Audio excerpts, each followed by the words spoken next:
Andito tayo ngayon sa Barangay Balasing, Santa Maria, Bulacan.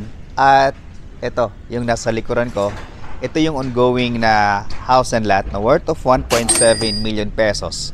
Na kung saan, kung ikaw ay sumasahod ng 17,500 pesos per month, no, sa NCR or OFW na sumasahod ng ganun kalaki, ay po pwede kayong magkaroon ng bahay na tulad niyan. So currently, since yun po ay ongoing construction, hindi po natin ito mapasok. Pero mabibigyan ko po kayo ng details ng property. First, yung property ay located sa isang flood-free na community. Meron itong maliit na community, kaya napaka-aliwalas or very compact, no? Hindi masyadong crowded, napakaliit lang. Mamaya sisilipin natin sa mapa. Then pangalawa, isa sa magandang features ng property na to, aside from hindi binabaha, pangalawa ay maliit lang na community, no? Pangatlo ay sobrang lapad po ng kanilang kalsada. Meron tayo ditong gutter na nawa sa mga 1 meter. Tapos 1, 2, 3, 4, 5, 6, 7. For a 1.7 to 1.8 million pesos ay bihira ka lang makahanap ng ganito kalapad na kalsada. So bakit mas maganda pag mas malapad yung kalsada sa isang community? Of course, mas maliwalas, mas maluwag. At sariling space for parking lot. Kasi ang minimum lot area natin dito ay 48 square meter at ang kanyang floor area ay 52 square meter. So this house is provision for 2 bedrooms, 1 toilet and bath with parking lot para mabigyan namin kayo ng idea kung gaano kaganda yung facade ng ating mga townhouse. Dito tayo sa kanilang scale model. So dito sa ating scale model, makikita natin sa paint, no? Ito yung mga kulay na ginamit nila. Ayan siya, 3 colors. Meron tayong orange, may yellow at saka yung white. Actually 4 colors pala kasi meron tayong black dito sa kanilang balcony. So makikita natin dito, this is provision for 3 bedrooms. So kanina sinabi ko sa inyo, this is provision for 2 bedrooms, pero for a 52 square meter dito sa kanilang scale model ay ginawa nilang 3 bedroom. Ito sa front meron tayong master bedroom, merong space for study area, space for cabinet, tapos yan yung pintuan. Tapos second bedroom, eto siya. Then yung third bedroom, eto naman siya.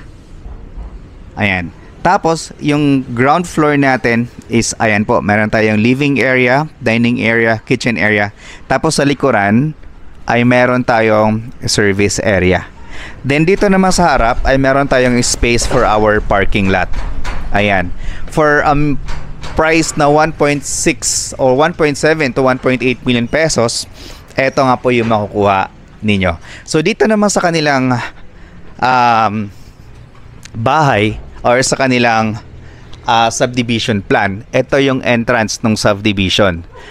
Okay? Kung makikita ninyo, eto, maliit lang siya na community. So ang ating club at amenities dito ay ito yung clubhouse natin. Ito siya. So meron tayong entrance gate, tas ito naman yung model houses natin. Okay? So kung makikita ninyo, hindi ito katulad ng ibang subdivision na sobrang daming mga block. So dito, maliit lang siya na community at hindi crowded. So dito, meron tayong 10 meters wide na kalsada. Tapos meron tayo ditong 7 meters wide, 7 meters wide, 7. So yan. Tapos ang price natin dyan ay eto siya. So lot area ay 48, ang floor area is 52, ang price natin ay 1,774,000.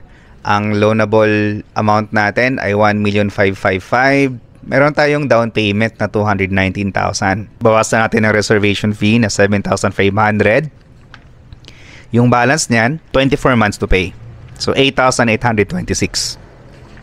Monthly nyo sa Pag-ibig ay 9,700 pesos per month. Yung required income para maka-avail kayo, 17,500. Pwedeng combined salary po yan. Tapos, dito po sa kanilang finish, no? Sa roofing nila, spandex o pre-painted po ito na rib type. Tapos, sa mga walls natin, ang finish nila ay painted po siya na finish. Sa interior, sa exterior naman po, semi-gloss elastomeric paint. So, may paint na po yung loob ng unit pag once na i-turn over. Sa main door na, sa mga doors naman natin, for main door ay steel door. So ang kagandahan dito ay hindi po siya inaanay. Tapos for service door, FISIM door, balcony ay sliding door. So, ang unit kasi natin ay meron tayong balcony. Tapos, dito naman sa kitchen counter natin, plain cement finish with stainless sink. So, wala po siyang tiles. Plain cement lang po siya. For ceiling naman po, cement fiberboard or metal firing frame with fiberglass wood glass wall insulation. So, ang ceiling natin ay hindi po makikita yung bubong. Kundi, ang makita natin doon, meron tayong flat ceiling na Fisim board, tapos metal faring naman yung framing nila. Tapos, semi-gloss, may paint na din, semi-gloss elastomeric na paint. So, technically, yung bahay na to, ang kulang na lang natin dito ay tiles and partition para malipatan. Kasi yung toilet and bath natin ay complete na siya. So, meron siyang tiles, meron na rin siyang lavatory, tsaka yung ating shower area. Okay? So, ito yung unit, no? Ongoing yung house construction, kaya hindi po natin siya mapasok. Napakaganda po niyan for as low as 9,000 pesos per month. Kung gusto niyo po ng 1.6 to 1.7 million pesos, meron din po tayong available dito sa may barangay Pulong Buhangin, Santa Maria, Bulacan. So kung interested po kayo, tawagan niyo po kami sa mga numero dyan na naka-flash sa inyong screen. Again, this is Rog Camacho, isang licensed real estate broker. Thank you so much for watching and God bless po.